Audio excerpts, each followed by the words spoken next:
Dnyaneshwar sir service classes के इस channel पर आप सभी का स्वागत है।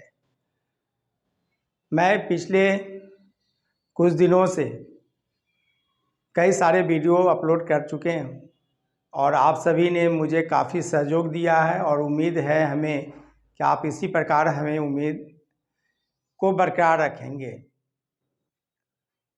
आप अपने कई साथियों में इस वीडियो को शेयर करें जो छूट चुके हैं, जो कभी नहीं देख रहे हैं या फिर उन्हें नहीं पता है। आप उन्हें मेरे वीडियो को देखने के लिए प्रेरित करें, सुझाव दें। यदि अच्छा लगे तो उन्हें सब्सक्राइब करने के लिए कहें, लाइक करने के लिए कहें और वो भी किसी और को शेयर करें। देखिए, इस तरह से एक ग्रुप बनता है, एक शिक्षा जगत से जुड़ा हुआ ग्रुप है हम लोग का। तो जो वीडियो आपको जिसका भी पसंद हो रहा हो आप देखिए, लेकिन शिक्षित बनने का कोशिश हम लोग की बस यही एक कोशिश है कि किस तरह से पढ़े लिखे लोगों के बीच, नौजवानों के बीच जो शिक्षित होकर बेरोजगार हैं, उन्हें किस तरह से मेरिट डेवलप कराया जाए। आने वाले दिनों में बहुत सारे एग्ज़ाम होने वाले हैं। ऐसे रिसेंट में बिहार सरकार ने एसएससी, बिहार एसएससी के तहत ग्रेजुएशन लेवल की वैकेंसी आ रही है, नोटिफिकेशन आ गया है। तो जो स्टूडेंट्स इस एलिजिबिलिटी को मेंटेन करते हैं, ग्रेजुएशन कर चुके हैं, तो उन्हें मैं ये कह दूं कि इस एग्ज़ाम में रीजनिंग, मैथ और जीके यही 3 सब्जेक्ट है, जिसमें रीजनिंग मैथ का काफ़ी इम्पोर्टेंस है। तो मैं दोनों सब्जेक्ट पे वीडियो दे रहा हूं और इसके अलावे यूट्यूब चैनल के माध्यम से शाम 7 बजे प्रतिदिन एक्सेप्ट संडे को छोड़ के अल्टरनेट डे के रूप में रीजनिंग और मैथ का क्लास, लाइव क्लास मेरे द्वारा यानी ज्ञानेश्वर सर के द्वारा ली जाती है। तो काइंडली आप सभी उस क्लास को देखें। कहीं भी डाउट लगे तो उसे हमें मेरे व्हाट्सएप नंबर पे शेयर कर सकते हैं। मैंने अपना व्हाट्सएप नंबर दे रखा है, बहुत सारे चैनल के माध्यम से हमने दिया है, कई सारे वीडियो में लिख रखा है।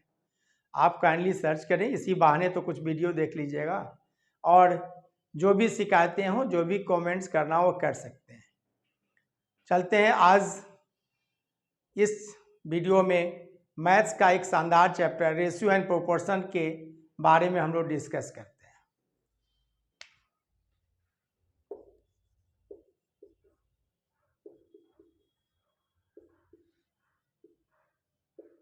रेशियो, जिसे हिंदी में अनुपात, एंड प्रोपोर्शन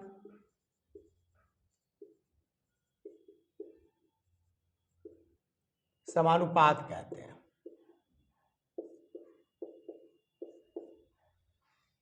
देखिए, किसी भी टर्म का डिफिनेशन में खासियत होती है, डिफिनेशन से ही कई सारे आप फार्मूला क्रिएट कर सकते हैं।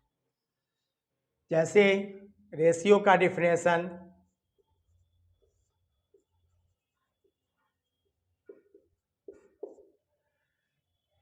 देखिए, यदि हम लिखते हैं A/B बोलते हैं, A अनुपात B बोलते हैं, तो सच्चाई ये है जो 2 बूंदा दिया हुआ है, डॉट डॉट दिया हुआ है, वो एक्चुअली सिंबल है तो किसका है, ये जानकारी रखना है। माने कंपेयर करना, ये उसके अनुपात में है, कंपेयर करना A B के अनुपात में है, यानी A और B में दोनों में तुलना की गई है। तो तुलना जोड़ घटाव गुना से नहीं होता, भाग से होता है तुलना। हम समझ सकते हैं कि एक्चुअली ये अनुपात B ऐसे लिखा जरूर गया होगा, लेकिन रहा होगा इस तरह से, ये अनुपात B ऐसे रहा होगा, जिसे शॉर्ट में लिखने के लिए हमने केवल लाइन को हटा दें। देखिए, इसको किस तरह से हम सपोज कीजिए A/B है और इस लाइन को हम इरेज कर दिए, तो हो गया ना A/B। यानी रेशियो का डिफाइन क्या कर दिए, डिफिनेशन क्या हो गया, A/B। यानी यदि 2 संख्याएं क्रमशः 2:3 के रूप में है तो उसको 2/3 के रूप में व्यक्त कर सकते हैं। एग्जैक्ट 2 और 3 है नहीं, लेकिन 2/3 के रूप में फाइनली आएगा 2 के मल्टीपुल कुछ हो सकता है, 3 के मल्टीपुल कुछ हो सकता है, उसी रूप में हम मल्टीपुल कर सकते हैं। यानी अनुपात का फुल्ली डिफिनेशन अब हम लोग लिख लें। अनुपात का अर्थ है भाग देना, डिवाइडेड बाई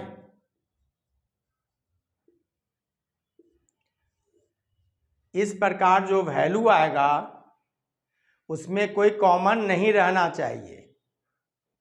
यानी अनुपात के जो वैल्यूज हैं उसमें कोई कॉमन नहीं रहना चाहिए। इसलिए यदि कोई दो संख्या a/b के रूप में है, जिसे हम यदि 4:5 कह रहे हैं, तो इसका मतलब ये नहीं है कि a का वैल्यू 4 है, b का वैल्यू 5 है, बल्कि a को 4x के रूप में मान लेते हैं यदि, तो b को क्या मान लेंगे, 5x के रूप में। यानी दोनों में अंश और हर में एक समान रूप से गुणा करके उसकी वास्तविक वैल्यू निकाली जा सकती है। यानी यदि 4x और 5x के रूप में मान लिए और उनका कोई योग दे दिया, गुना दे दिया, अंतर दे दिया वगैरह वगैरह, तो इस प्रकार x का मान निकाल लेंगे। x का मान निकल जाएगा तो 4x भी निकल जाएगा, 5x भी निकल जाएगा, यानी वास्तविक मान निकल जाएगा। यानी अनुपात के रूप में जो दी जाती है वे अपने आप में वास्तविक नहीं भी होते हैं। क्लियर? अतः उसे वास्तविक मान निकालने के लिए उसे अंश और हर में एक समान रूप से गुणा करना चाहिए। चलिए अनुपात के तहत और भी कुछ इंपॉर्टेंट बातें मेंशन कर लेते हैं। अनुपात को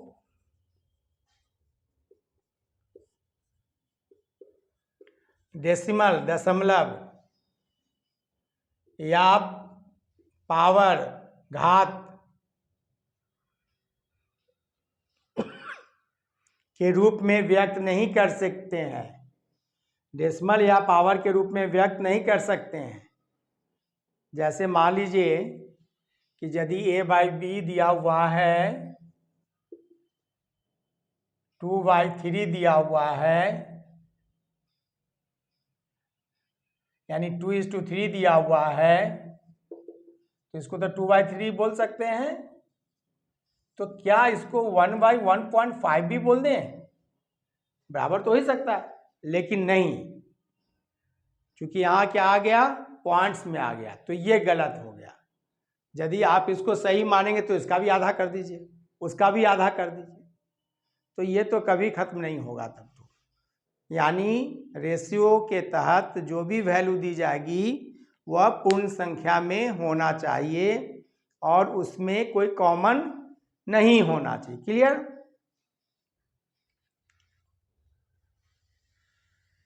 अब देखिए इसी में प्रोपोर्शन का डिफरेंशन सीखते हैं। ऐसा करते हैं, पहले एक इस पे क्वेश्चन ले लेते हैं, एक हल्का सा क्वेश्चन ले लेते हैं रेशियो पे। यदि किसी दो संख्या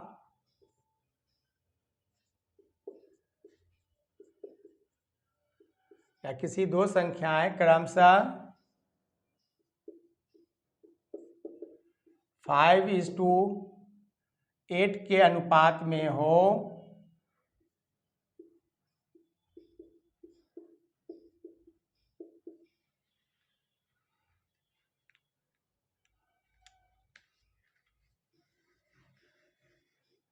तथा उन दोनों का अंतर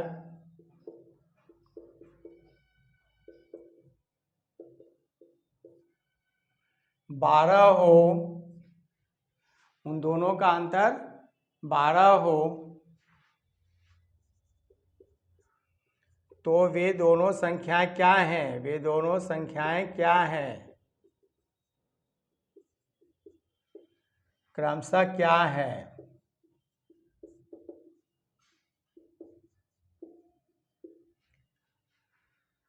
देखिए आप चाहें तो बिना रफ किए हुए भी सॉल्व कर सकते हैं। देखिए यहाँ पर 8 और 5 में जो बड़ा होता है उससे छोटा को घटाना ही अंतर कहलाता है। तो 8 और 5 में कितना का अंतर है? 3 है। और 3 को ही क्या कहा गया है 12, 3 चौका 12, तो 5 चौका 20, 8 चौका 32, हो गया आंसर 20 और 32। देखिए भले ही हम लोग इसको डिटेल में सॉल्व करते हों तो ये मान लेते हैं, जैसे सॉल्व करने में हम लोग मान लेते हैं कि यदि पहली संख्या बराबर 5x तो दूसरी संख्या बराबर 8x, इसलिए प्रश्न से 8x माइनस 5x बराबर 3x बराबर 12, इसलिए x बराबर क्या हो गया 12/3 इक्वल टू 4 हो गया।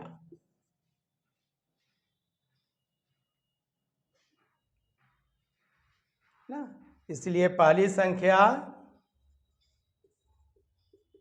5x बराबर क्या हो गया 5 गुने 4 बराबर 20 हो गया,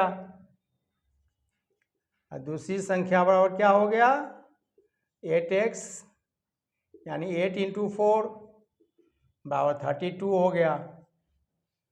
तो इतना मान के करने में तब तो कंपटीशन ही छूट जाएगा मेरा। कोई नौकरी के लिए तैयारी कर रहे हैं, एग्ज़ाम देना है और 8x और 5x मानने लगेंगे तो उतना नहीं कीजिए, यहीं पे कर लीजिए। 8 और 5 में कितना का फर्क 3, 3 किसके वजह से 12 के वजह से।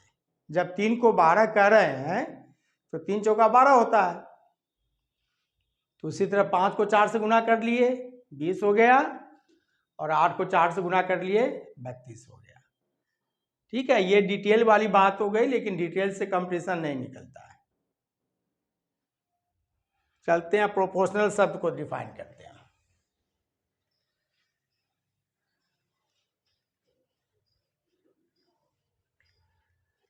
देखिए प्रोपोर्शन का जो हिंदी में हम लोग लिखे समान अनुपात, समानुपात, इसको देखिए दो पार्ट्स में यदि बांट देते हैं सम प्लस अनुपात। सम मतलब होता है बराबर,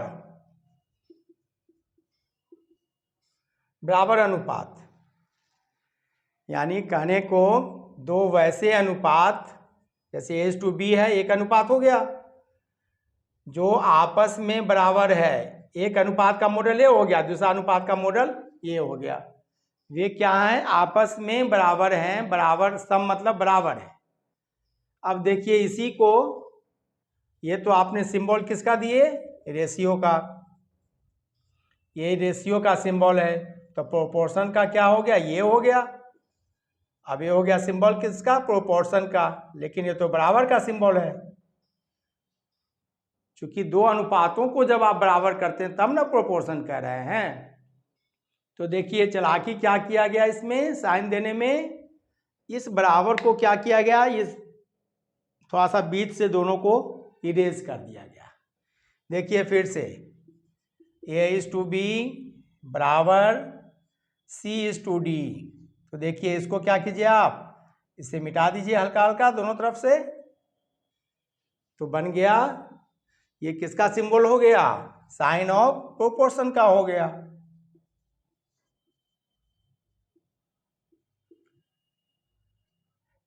लेकिन डिफिनेशन क्या कहेंगे प्रोपोर्शन का, दो वैसे अनुपात जो आपस में बराबर हो, यही डिफिनेशन होगा।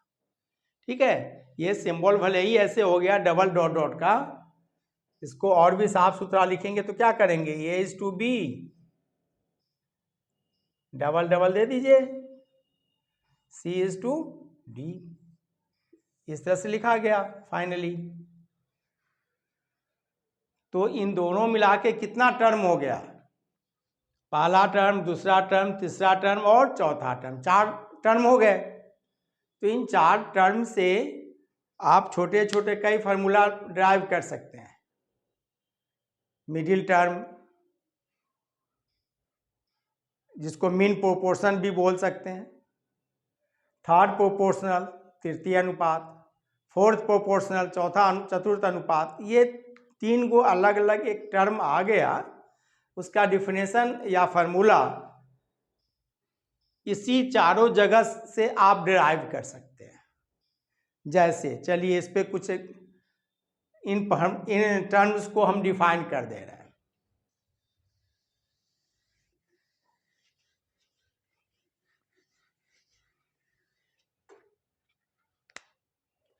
मीन प्रोपोर्शन,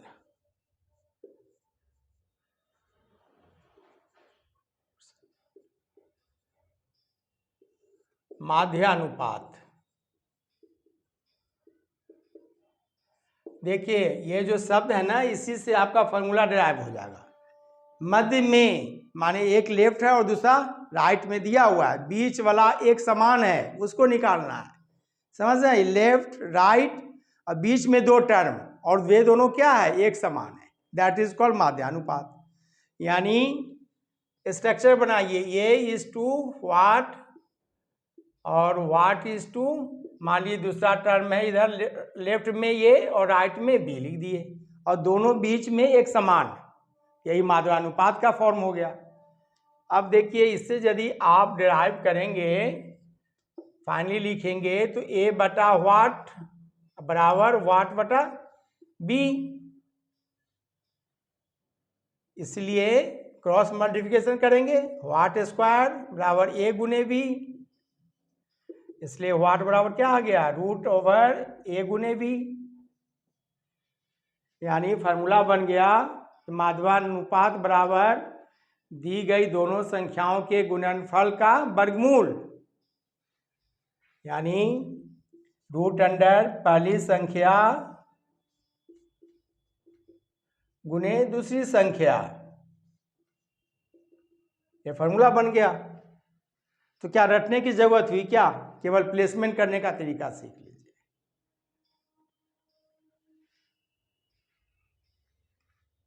जैसे एक छोटा सा एग्जाम्पल ले लें, 8 एवं 18 के मध्य एवं 18 का माध्यानुपात क्या होगा, क्या होगा? बस देख लीजिए, आप फार्मूला याद रखने की जरूरत नहीं है, ऐसे प्लेस कर दीजिए। इसलिए वाट बराबर आ गया 8 गुने 18, चूंकि वाट स्क्वायर है ना, इससे रूट निकाल लेना है। तो देखिए गुना भी नहीं करना चाहिए, उस तरफ फैक्टराइज कर दीजिए जिसका रूट निकलता हो। तो 8 को क्या करेंगे, 4 गुने 2, 4 का रूट जानते हैं। 18 को भी क्या करेंगे, 2 गुने 9। तो देखिए 4 के लिए 2 हो गया, 2 बार 2 आ गया तो 1 2 लिख दीजिए और 9 के लिए 3 लिख दीजिए। कितना हो गया, 12। ये आंसर हो गया। कितना इजी है। इसी तरह से माध्य हो गया, थर्ड निकाल सकते हैं, फोर्थ निकाल सकते हैं। चलिए थर्ड एंड फोर्थ का भी फॉर्मूला दे देते हैं।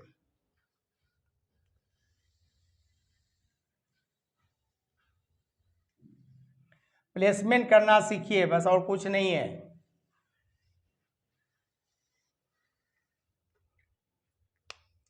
तृतीयानुपात, थर्ड प्रोपोर्शन।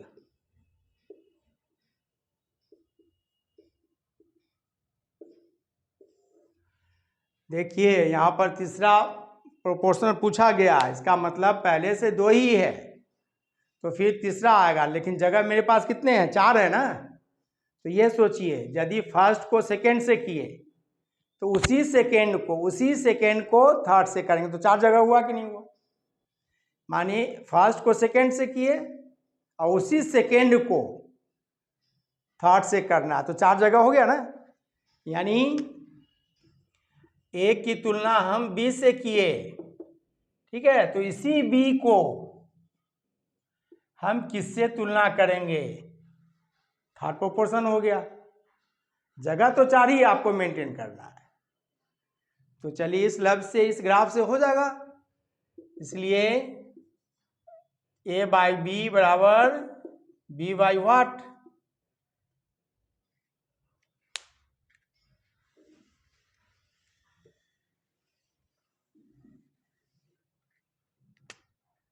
यानी ए गुने वाट बराबर बी स्क्वायर,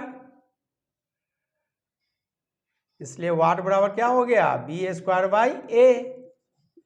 यानी दूसरा पद या दूसरी संख्या या दूसरा पद जो लिखिए का स्क्वायर बटा पहली संख्या या पहला पद।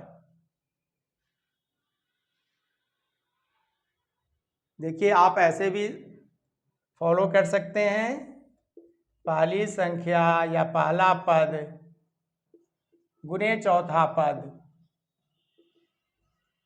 बराबर क्या हो गया, दूसरा पद गुने तीसरा पद।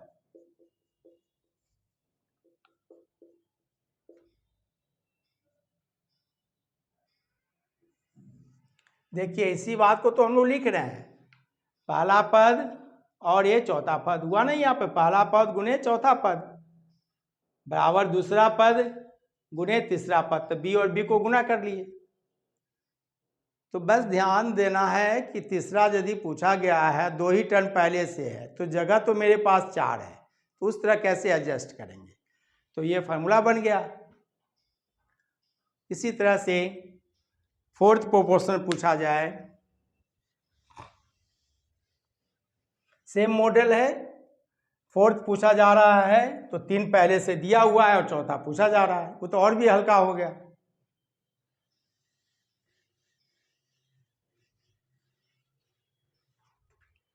फोर्थ प्रोपोर्शन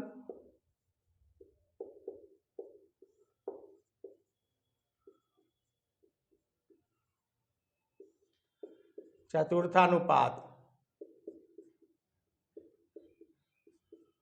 है ना, 3 यानी पहले से दिया हुआ है और चौथा पूछा जा रहा है।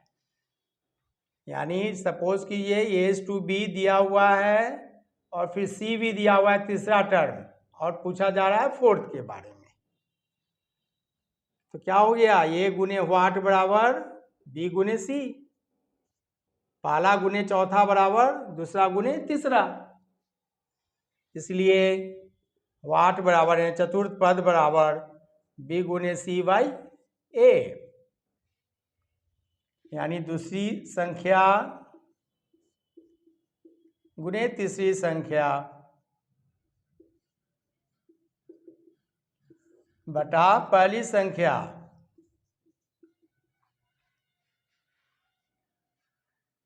तो आज अभी हम इस वीडियो में रेशियो एंड प्रोपोर्शन के डिफिनेशन और उसके तहत जो कुछ टर्म्स माध्य पद या फिर चतुर्थ अनुपात या तृतीय अनुपात को डिफाइन करते हुए फार्मूला फॉर्म कर लिए।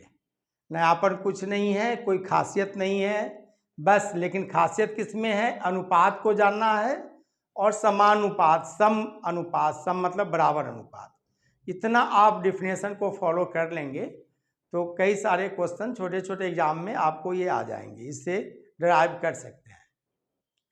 देखिए ये एक बस डिफिनेशन पे हमने डिस्कस किया, आने वाले और वीडियोज़ में इसके बारे में हम लोग डिस्कस करेंगे।